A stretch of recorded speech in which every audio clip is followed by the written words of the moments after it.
is another gay horror pod with Stuart Ross and Jesse Tabbitt. Penis. Don't say anything incriminating. I'm recording. And for a movie about recording crimes, that was unintentionally a great way to start this podcast. It was perfect. I'm Stuart. This is Jesse. Hi. We don't actually ever really say our names, so We I'm don't. not sure why This is another gay horror pod with Stuart Ross and Jesse Tabbitt. If you're clicking play, you know, right? Yeah, the girls know. And they know we're going to talk about 1960s Peeping Tom. Yes. Because we are in our Scream 3 month, which we haven't actually announced anywhere. We're in our peeping era. Yeah, is your Tom peeping, or are you just happy to see me through the window? Man, this guy can't stay away from a window. A window hates to see this guy coming. Yeah, but also loves to, because windows like to be looked through. That's true. Yeah. So yeah, the window's best friend and worst enemy, the Peeping Tom. As a Peeping Tom yourself, did you find this movie biblically accurate? Shut the fuck up, bitch. I am not interested in what's going on.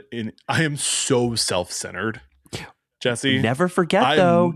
Well, to that point, but also never forget. One time I accidentally saw people having sex in a rental off campus in college, but that was not on purpose. We've all been there. I was going to say, remember when you said your parents couldn't take you to restaurants because you just look at yourself in the mirror all day? Yeah, that's not Peeping Tom. That's just me. That's a parallel to Peeping Tom. That's Peeping Stu. You're looking. I'm my own Peeping Tom. Yeah, exactly. Yeah, is what you're trying to say. Yeah, you're peeping on yourself. Yeah. But yeah, so this is our Scream 3 month. I don't know the order of which we are talking about these movies yet. But we are going to be talking about Peeping Tom, New Nightmare, Maxine, and Scream 3. Yes. Depending on when our guest is available to talk about Scream 3, which I have not booked yet because I am busy and I am tired. We'll figure it out. But on our Instagram, the correct order of movies of which to watch will be. And yes.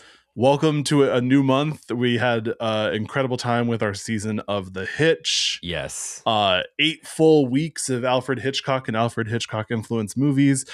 Was anyone asking for it? No. But did people enjoy it? I think so too. And to be honest with you, he's got so many movies in the bag. We should probably do another 8 weeks. Yeah. Season of The Hitch 2, Electric Tougaloo. It's 2 Hitch, 2 Furious. 2 Hitch, 2 Bitch. 2 Hitch, 2 Furious kind of makes sense. 2 Hitch, 2 Bitches. You and I. Sure. 2 bitch times 2. Us. Yeah. Bitch squared. Bitch squared. But we are talking about Peeping Tom. We are. How are you doing, Jesse? We are talking. Speaking of Peeping Toms, how are you? I'm okay. It is funny. Sometimes I launch into this podcast with an energy that takes even me by surprise. And I think that the listeners appreciate that. And you know what? I do too. I'm doing well. I, as a Peeping Tom myself, I felt this movie did representation right. I was really surprised at how just like dynamic it was. Like, I'm talking like camera angles, lighting. It looks great. The story felt like modern and fresh, and I was just kind of blown away at how ahead of its time it is. And as someone who's currently working on a movie, here is a list of the crew members I think on my movie are potentially serial killers. Oh my! No, I was gonna say hit stop. That's on the Patreon. That's for our girls over on Patreon. Is my listicle of potential murderers. Yes, Stuart. Listeners, Stuart outs potential murderers on Patreon. So subscribe if you want to hear. Yes. But so Peeping Tom has a little lore in our podcast. Yeah, hit us. Wait, what? So remember when we met for drinks to discuss the podcast? I do. My first suggestion was Psycho and Peeping Tom for the first month. Yeah, wait a minute. And you were like, what if we did movies people have seen more recently? What if not Peeping Tom? Yeah. What if Texas Chainsaw Massacre. Yeah, maybe maybe a little more SEO friendly, a little more popular. Yeah. And I'm glad we waited. I think I am too. I think now is the perfect time to talk about Tom.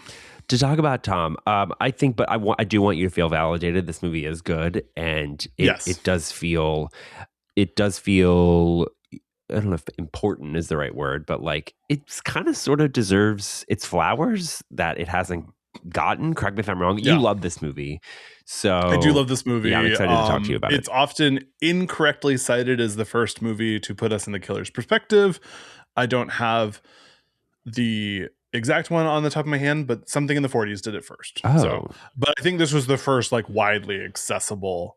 And then a few months later, Psycho comes out. Sorry, when you say that, you mean like the POV first person kill? Yes. Okay, got it. So the camera itself is the killer. Okay. And we can see we are as an audience the killer. Right. Which was, and we are once again ahead of its time. This felt engaging. I mean, the first shot is a POV. Yeah. Right. So sorry, I just was like, oh, there's a glare on my glasses. I should take my glasses off. And I remember that I can't see a thing without my glasses. You said POV, not me. PO me. P on me. What? Yeah. I've got a couple little fun facts on this movie. Okay, hit us. So this movie, the audience and critical response to this movie was so negative that it was pulled from theaters after 5 days. Whoa. And it really, like, everyone was offended by this movie. It essentially destroyed Michael Powell's career. What the hell? He directed a few movies after this, but previously he had been such a prolific British director, directing The Red Shoes, directing Black Narcissus, The Canterbury Tales. Right. He and his frequent collaborator, Michael Pressburger. Okay. Powell. The Red Shoes alone is like iconic. So and this movie's good. So the fact that, can you imagine in today's world if a movie was like so critically panned, if they pulled it pulled it from theaters after 5 days, after less than a week? Yeah, I'm looking at you, Psycho Killer.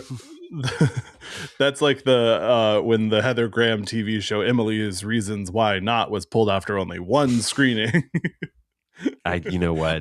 Emmerich Pressburger and Michael Powell worked together to make all those previous movies, and they sort of stopped making movies right around this time, and then he makes Peeping Tom, which a few months later Psycho comes out and has a very similar response from critics and a pretty similar response from the American audience, but it had such a word of mouth that it overcame it. It made a ton of money and became one of the best American movies of all time. And sort of this now has the reputation of being such a cornerstone of the horror genre. But at the time, it just was like, get that out of here. I don't want to see that. Yeah, it was, once again, people weren't ready for it.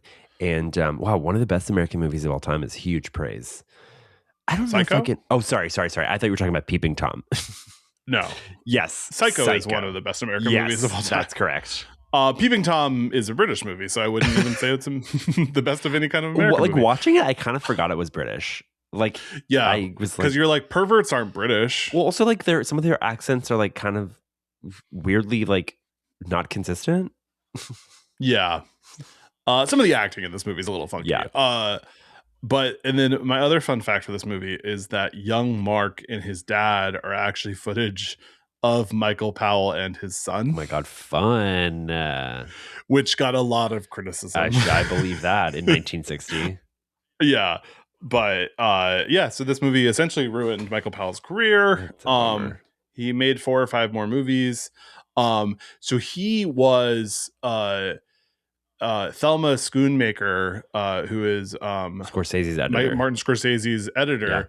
Yeah. Was married to him for the last 6 years of his life. Oh, wow. That's a fun fact. And this movie, sort of like Vertigo, was one of the movies that the two that Martin Scorsese and Schoonmaker restored. Whoa. In the 90s. So the reason, I mean, I watched my beautiful Criterion 4K of this movie. Okay. This movie looks so good. Can I just tell you, though, we can't see the Criterion. We can only see Megan. So it looked like you were pointing to Megan. It's a little more visible. But it's funny. You were like, And that's why I watched my 4K Criterion, Megan 2.0. Yes. Still having Open her up. Still having trouble seeing it, but I believe you. You don't need to. I believe you. You believe women. I believe women. Beautiful. Look at that cover. Look at that cover. Yeah. It's gorgeous. It's a really good 4K restoration. Yeah, bravo, I had Martin. a lot of Thelma. fun watching this yesterday morning. I love just like waking up at 9 a.m. and just watching Peeping Tom. Yeah, it's a very pretty movie. Bravo, Thelma and Martin for restoring it. It looks great on Tubi. Gotta say. Did you watch this with your parents? Actually, Stuart, I fucking did. I started it, and then I think that I don't know that they were really kind of into it, so I finished it on my own. But they weren't feeling it. They weren't feeling it. Which is understandable. Can I adjust my light real fast? Sure. Do we need to do, babe? Sorry. No, it's fine. Adjust that light. Give us the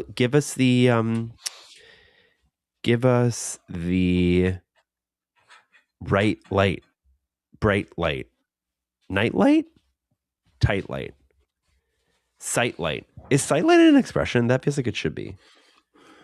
I just had a light that sort of had fallen into the state of blinding me. Okay. And I decided I don't have to live like this.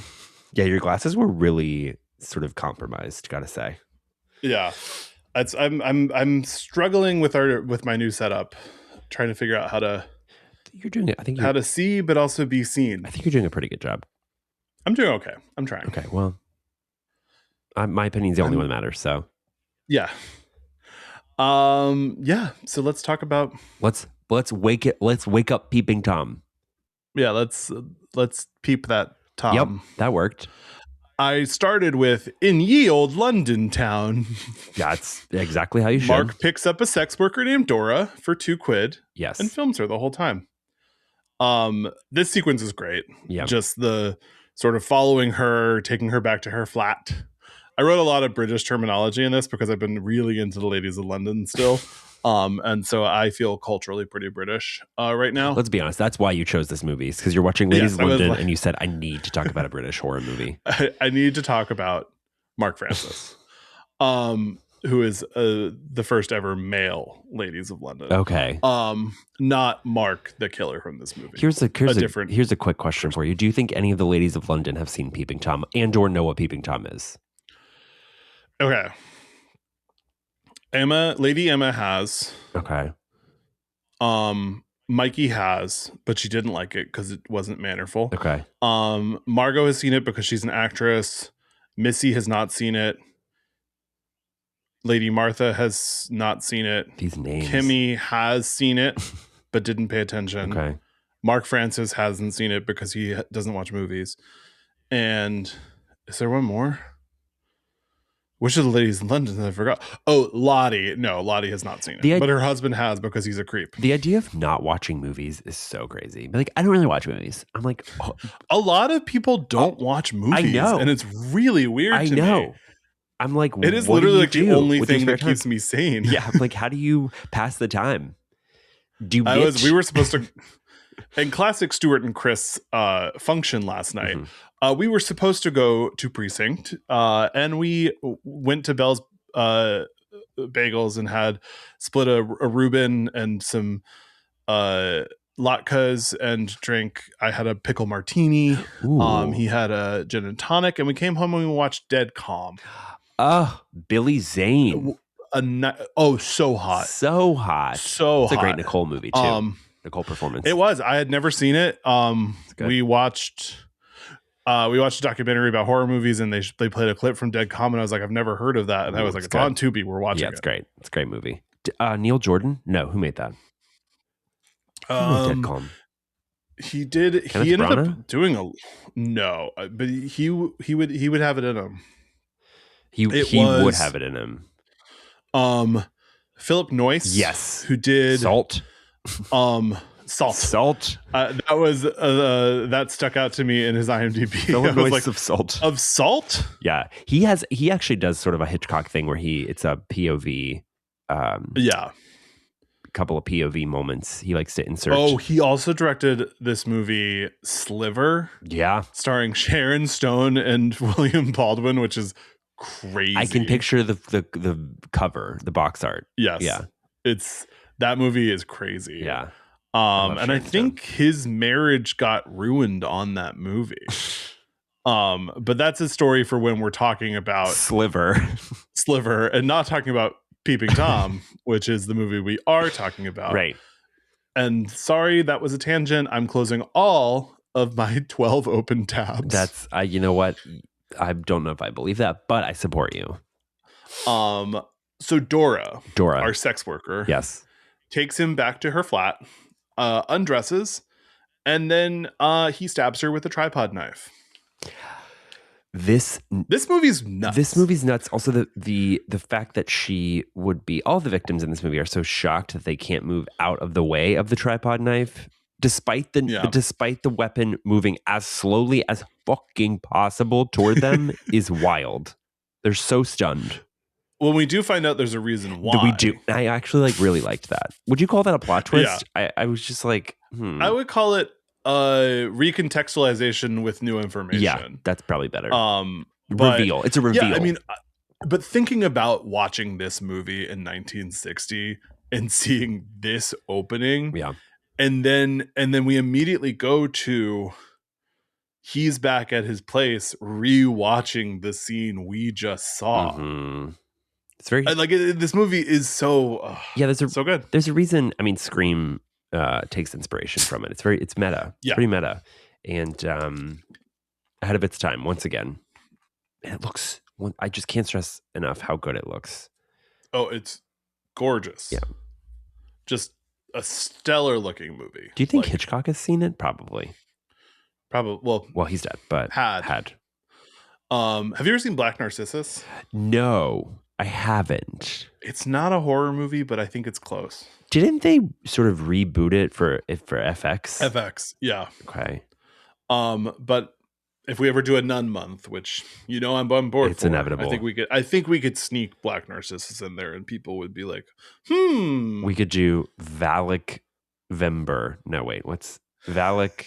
No Valak. But it actually would be Yes Valak, because we would be talking about her. Yeah.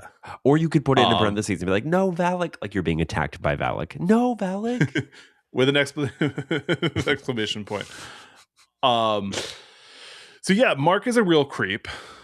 He's watching the footage back in his apartment. The next day we see him filming as the investigators take Dora's body out of the crime scene. Is he too attractive to be the creep that he is?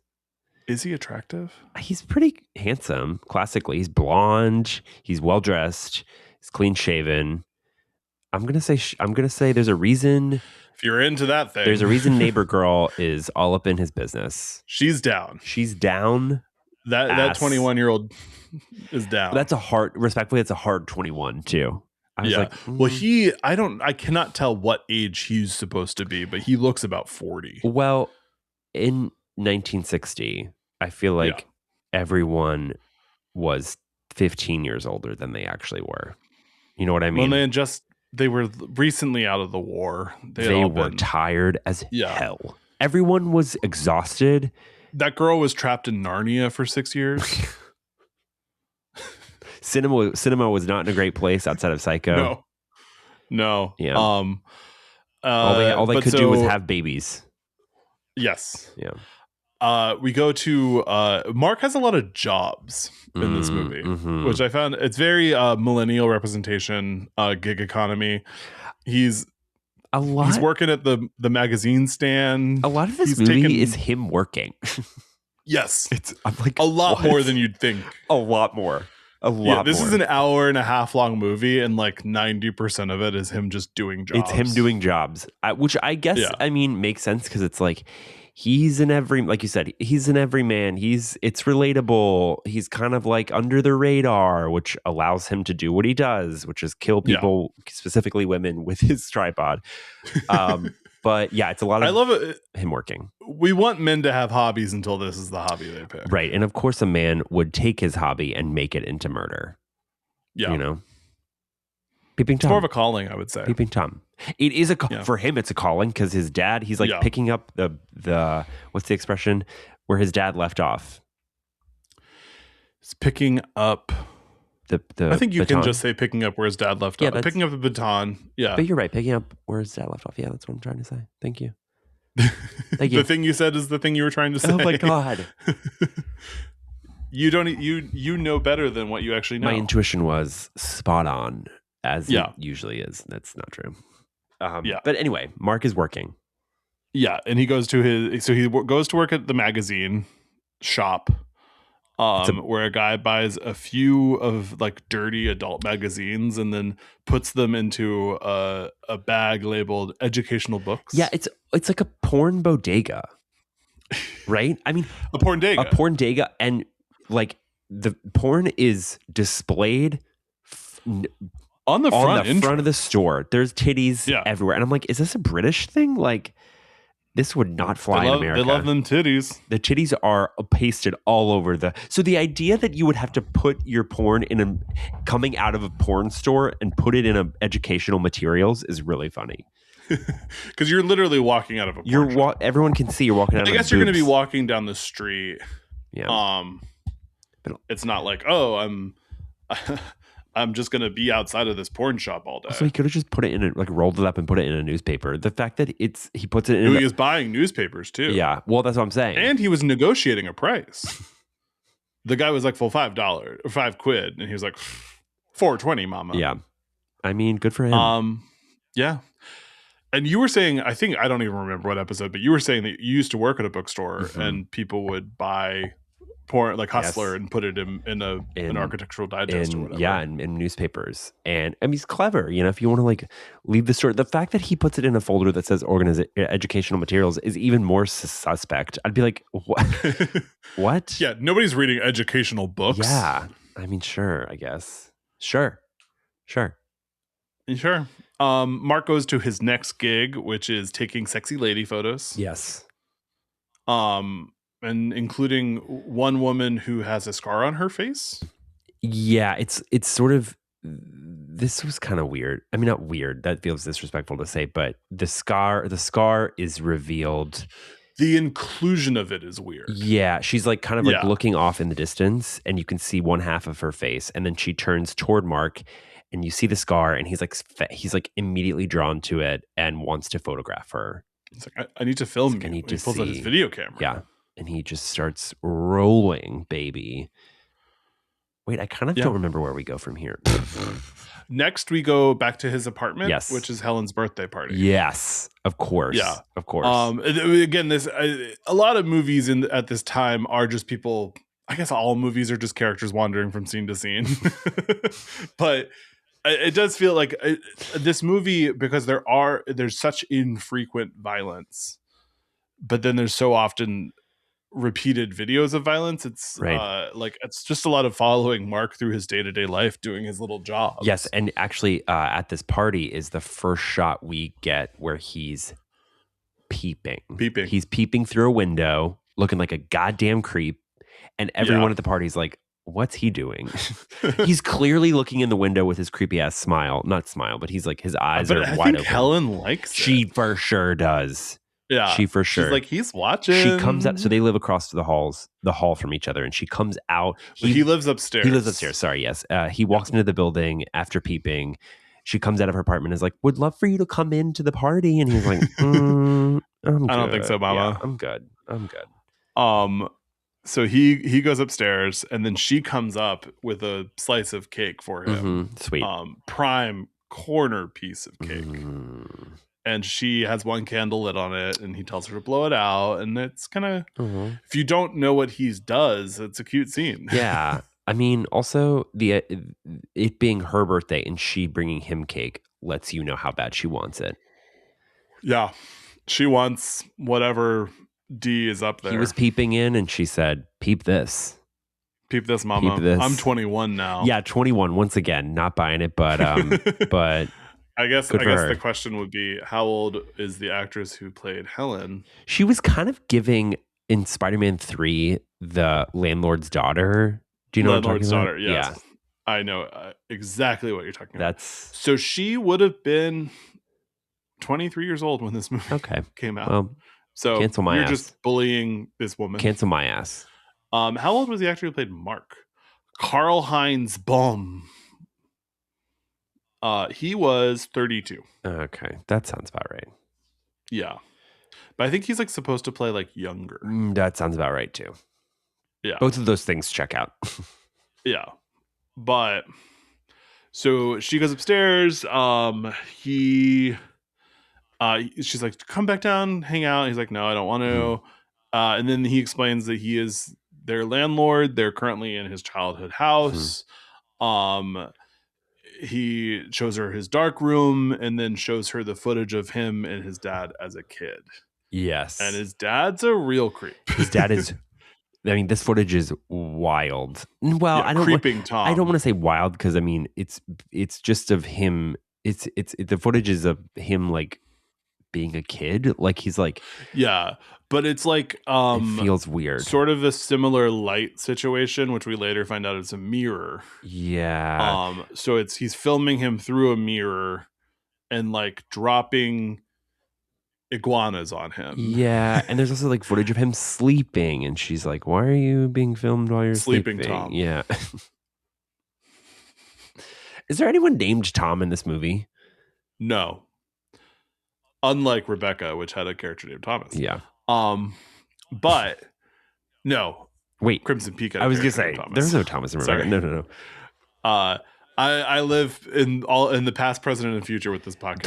Time is a construct. Yeah, time is a flat circle. Yes. And a round circle. Yes, exactly. But also some of the footage includes him watching people make out in a park. It's real, and she keeps being like, "Turn it off. Turn it off. I don't want it. I don't want to see this. I don't want to see. Turn it off. I don't want to see. I don't want to see Get that. the faggot off my TV." In the words of Tyra Banks. See, I was doing Valerie Cherish, and you were doing Tyra Banks. But both of them didn't want to see that. Yeah, and I don't think. I mean, Mark's not queer, is he? You know what? Let's not claim him because he's got issues and is a murderer. I mean, like, we don't want him, but like maybe we have him. Right. He is attractive and blonde. So, man, I'm really on one today. Yeah, you're sounding a little suspect over there with your proclivities. Cut all. Of I don't find him attractive, so I'm a little confused by that. I think he's. I'm not saying like I want it, but like I could see how she would want it. You could let me say that wanting it. Yes. You yourself don't want it, right? But you could see potentially wanting it. Right. If it was on the menu, you maybe wouldn't say no. I would say, If he was, it's like table fries. If he was one part, if everyone's gonna have it, you'll have it too. If he was one part of a couple, I think I would be like, yeah, open couple, one ugly. Yeah. God, I'm sorry. You are sorry. Yeah. So, did you take a lot of notes for this? I did, but I lost my place. I took as on brand 0 notes because. Well, it was your first time watching it. It was my first time watching it. I wanted to sort of pay attention, and my parents were here, and I found my place. Yes. And my place is with you, honey. Aww. But we see Mark's dad filming Mark with his dead mom, and then his new stepmom, and then we see him giving him his first camera. And then Helen's like, please turn it off. And then he turns it off. Right. But this is like a 5-minute sequence of expository home videos. Yeah. It's giving Sinister. Yes. Yes, it is. Yeah, it's like, well, the information you need to know is in all these videos that I'm going to show you right now that I've edited together. It's also, I found it to be interesting because the quality of the home videos kind of mirrors what was maybe available to watch at that time. So the fact that we are getting this, the fact that Peeping Tom itself is like a really quality movie is even more notable, if that makes sense. Yeah. No, I mean, we're seeing what's accessible. Right. Yeah. We now follow Mark to another gig because he's a girl with a job. He's gigged out. He's a focus puller on the set of a film. And we watch as sort of the actress fails over and over and over and over and over again to believably faint. But we meet Vivian, who is the actress's stand-in. And that night, Mark and Vivian are going to stay behind and make a little movie of their own. This is a pretty incredible sequence, and I immediately clocked why you would like this why you like this so much, because this is like weirdly a musical number. She's dancing and she's just floating around the room, working the stage, mama. Yeah. And he's capturing her and loving it. It is also like some of the craziest people on a film set are the stand-ins, and it's like Vivian Reed's. Like she's... Why do you think that is? Because I think it's proximity to success, but not actually success. So maybe it's like their time to shine. Yeah, and it just sort of like some people take it very seriously. And it's a serious job. You're there for the lighting of the scene, and at this point also focus, but that's not as big of a deal now because you just... Yeah. Well, there's like a little dial on the camera. That once again, also they're like kind of like standing by, waiting to play their part, literally. So like once they get the opportunity to do anything, they're like locking in. Yeah, once they actually get to like dance on camera, they're going to be dancing on camera. Right. But so he's trying to get her to act scared, and she's having a little trouble with that, and so he pulls a knife out on her. I just, as much as I'm like gushing about this movie, the fact that the victims don't move out of the way as the knife slowly penetrates them is really wild. Yeah. Well, it was British. It was England in the 60s. Yeah, and I guess, I mean, like you said, whatever that means. There is a reveal toward the end that sort of justifies it. So the reveal is that the camera is through a mirror. So they're watching themselves get murdered, killed. Yeah. So the reason they're so scared is because they're seeing themselves be scared. Right.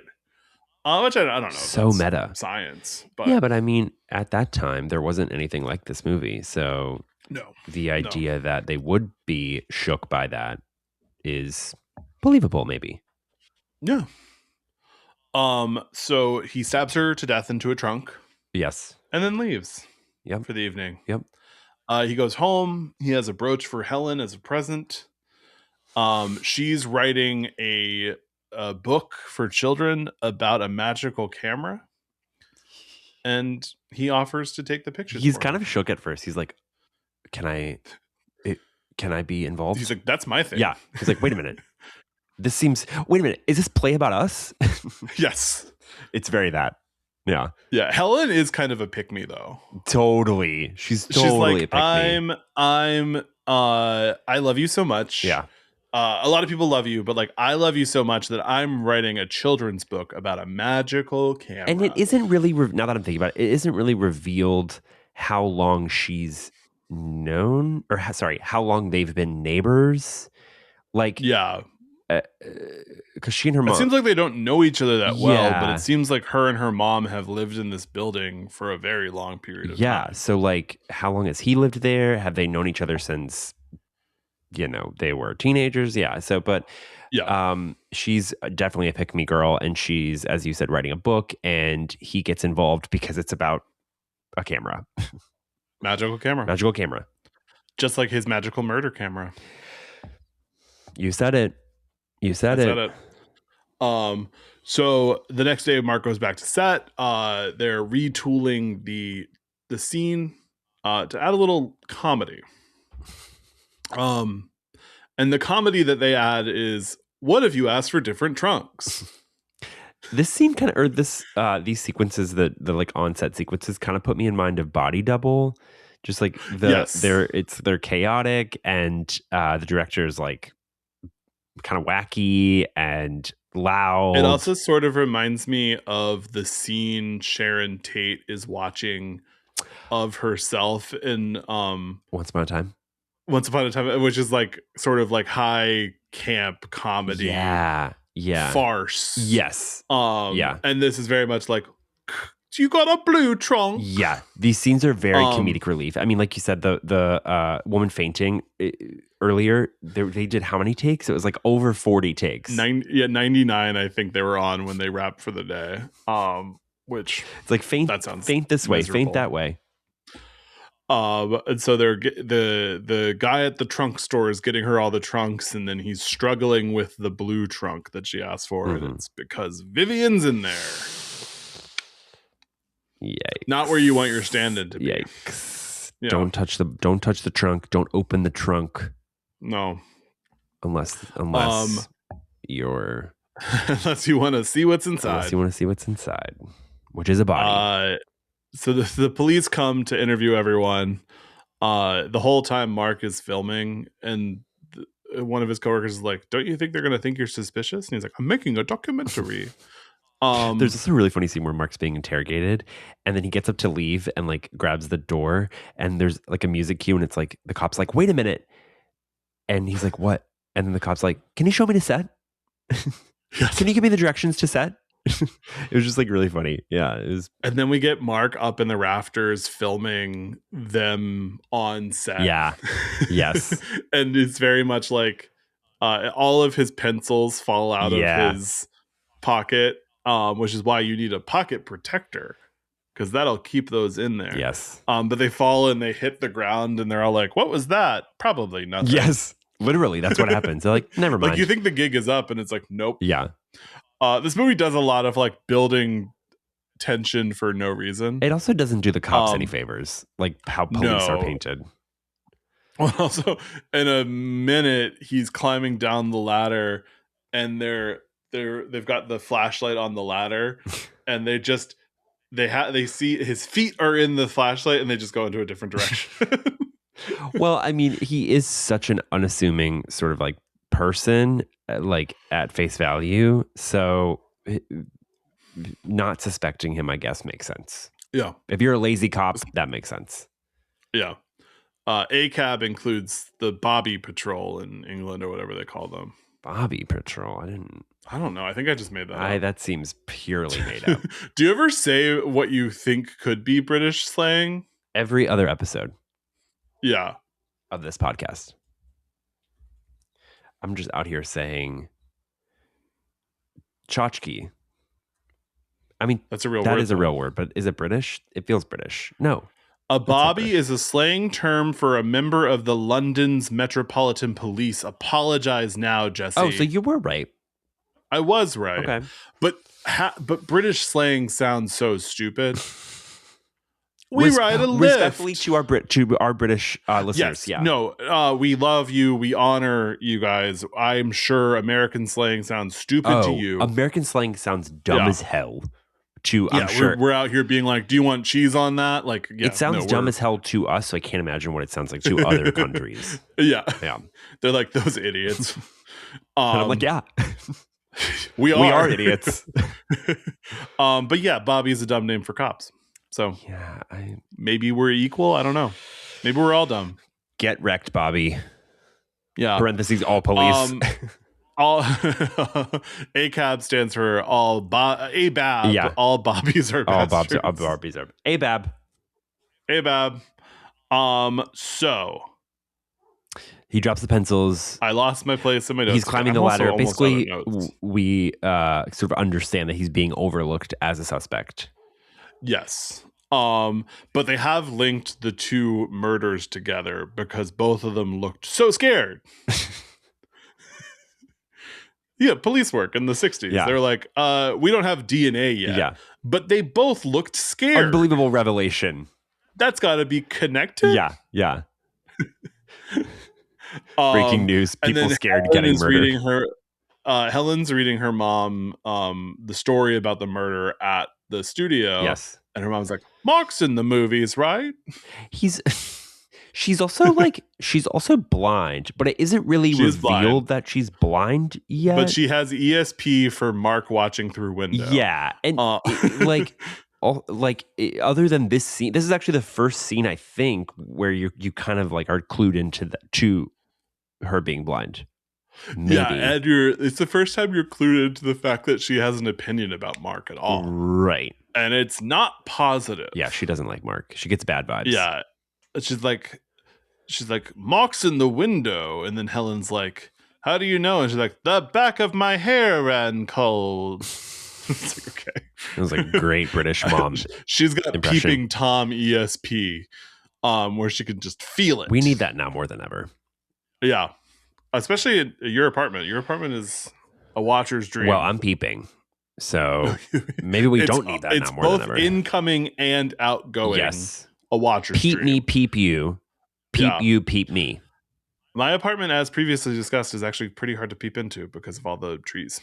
So it's probably for the better. Probably for the best. Yeah. Yeah. Yeah. Because I'm rocking hog around this apartment. No, I'm not. I'm an underwear person. I like it tucked away a little bit. That's not true. I feel like you are hog out. Hog out. No. Hog out Sundays.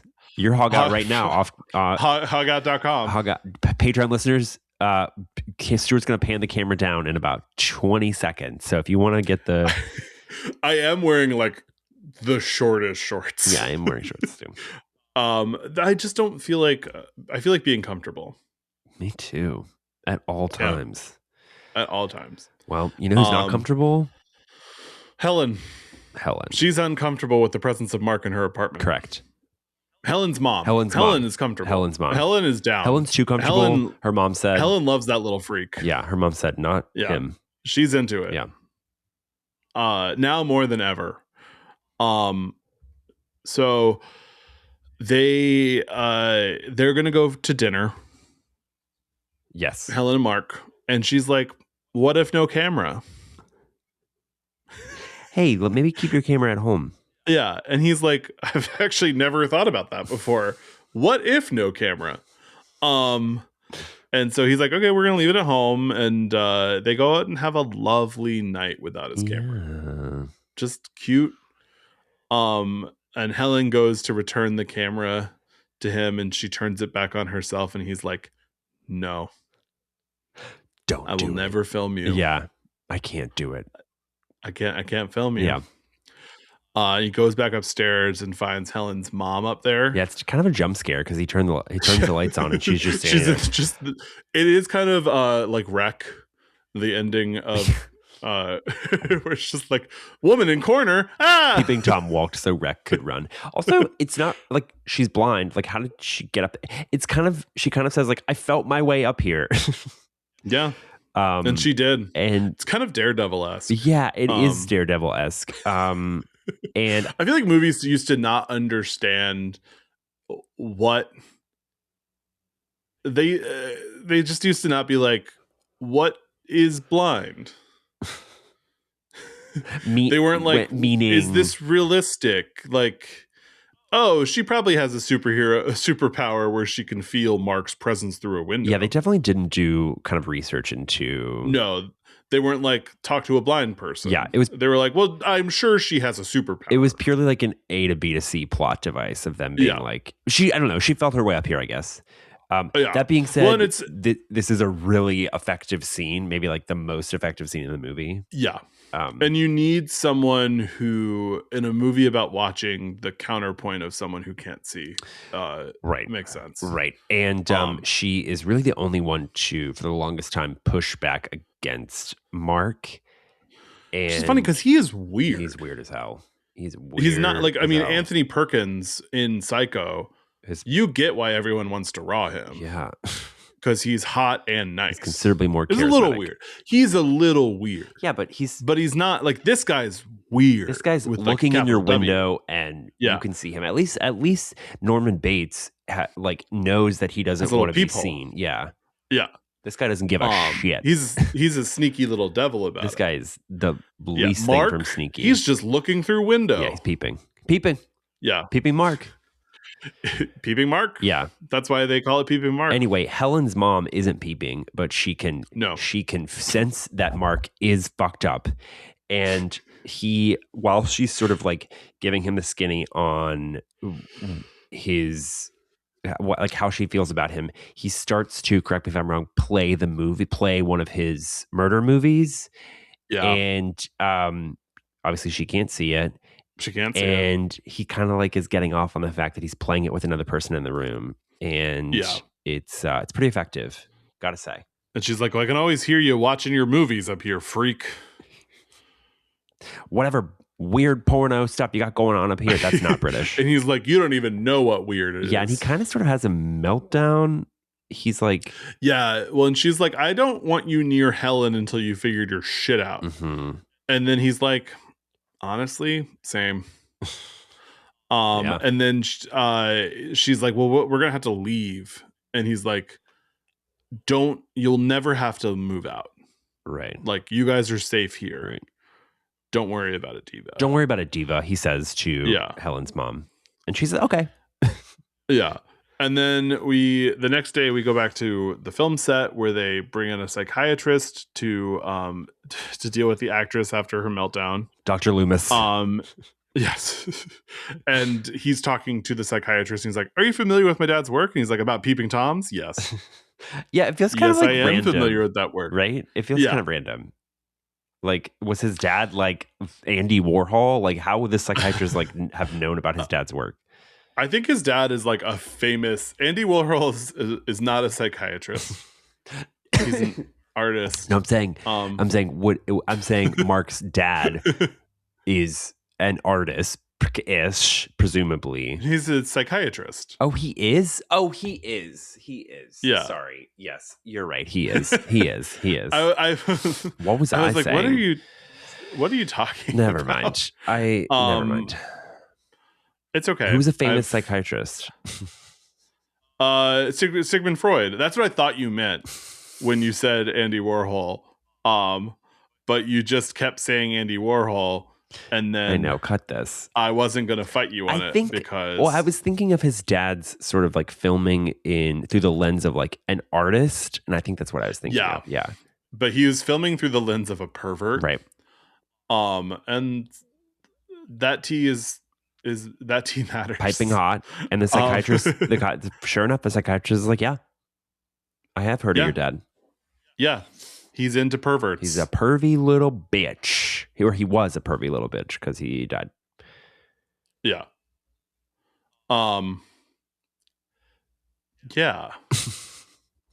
Sorry. No, it's fine. It's fine. I was distracted by the world.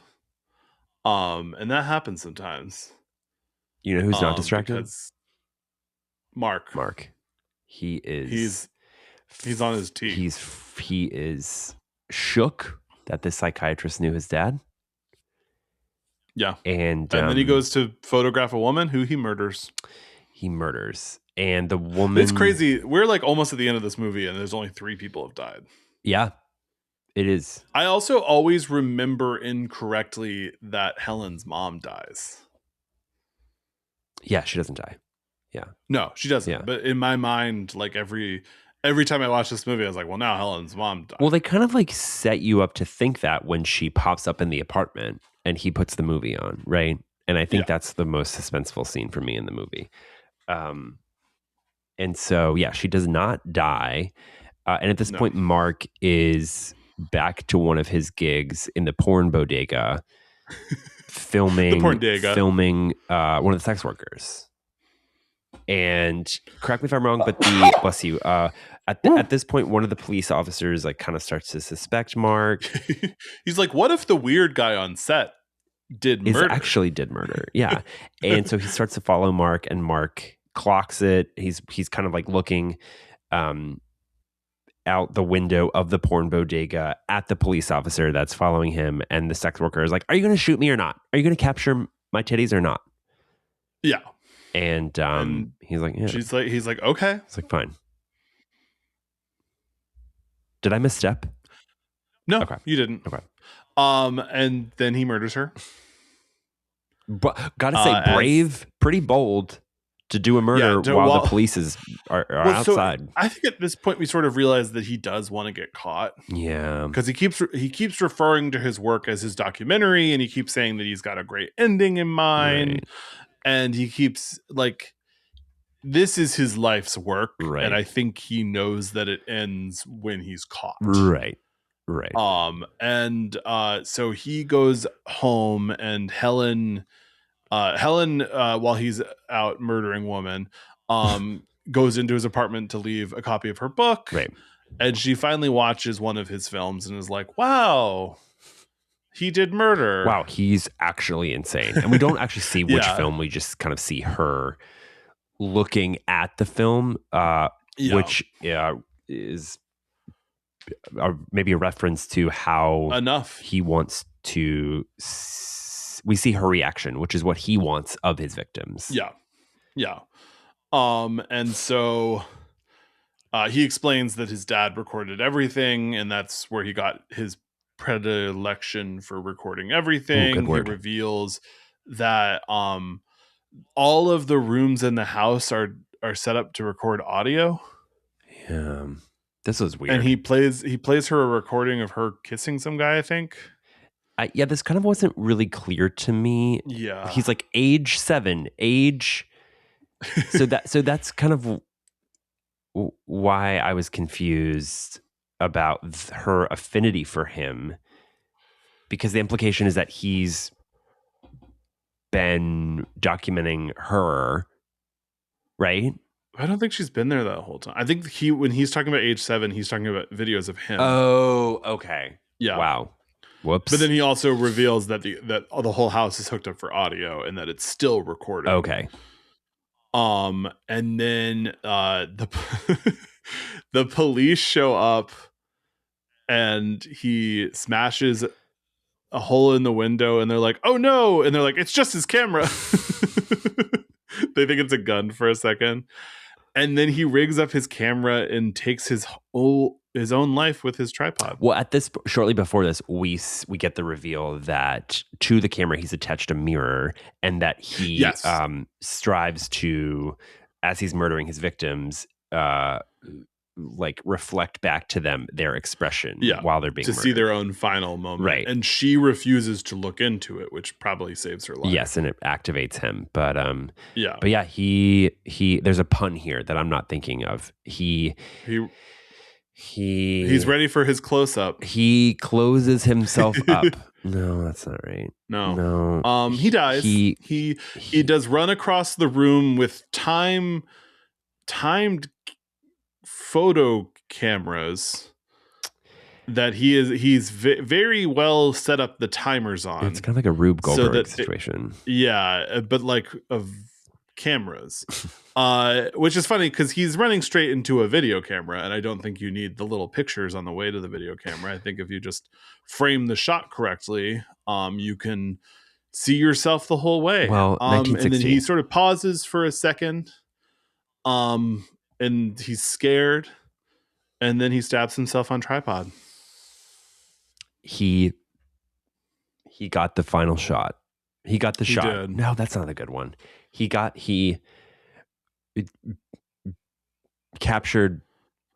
He has final cut. He has final cut on his own movie. He has final cut. That's a good one. Just like a movie that could have been included in this but wasn't. Urban Legend 2 final cut, about making a student film while people are being murdered, urban legend style. Have you ever seen the movie Cry Wolf? I feel like for some reason there are parallels to Cry Wolf and this movie. Let me look into it. A social worker delves... Let me dig into that real fast. Yeah, suspected abuse. Yeah, let me... You know what? I don't want to go off into a tangent when we're almost wrapped up. You know what? You should. You should go off on a tangent. I'm proud of you. Thank you. Okay, wait. Cry Wolf. Eight unsuspecting high school seniors at a posh boarding school who delight themselves on playing games of lies come face to face with terror and learn that nobody believes a liar, even when they're telling the truth. Okay, never mind. This is not what I thought. And that's Peeping Tom. And that's Peeping Tom. But before we leave you, we do have to thank some of our Patreon subscribers. Yes, we do. The most direct way to support the podcast is to subscribe to our Patreon. You get access to bonus episodes. You also get all of our episodes a week early and exclusive access to our main episodes videos. It starts at $5.99. If you are at the $9.99 level a month, you become a sister in horror, in which you gain access to a thank you from us. We love you so much. Thank you so much, Erica Sprigg. Thank you, Jess Rianero. Thank you much, Quinley. Thank you, AM Demon Emoji, parentheses, Demon Mode. Thank you, Ray McDonald. James Henry II, thank you so much. Thank you, Scott Smith Girding. Robert Fontenot, we love you. Thank you. And I think this is our first time thanking you, Daniel Taylor. Daniel Thanks so Taylor. much for joining the Sisters in Horror level. If you'd like to support the podcast, it's patreon.com/anothergayhorrorpod, or subscribe, set for automatic downloads, rate and review on your preferred podcast platform. Anything helps as we continue to grow and reach more people. So next week we will be back with Wes Craven's New Nightmare. Can't wait. And this has been a great time. This has been a great time. And it's been like I said, as a Peeping Tom myself, a validating time. Yeah. A real good time for perverts like Jesse. A real good time for pervs. Perv time. Yeah. Perv time. Bye. Bye.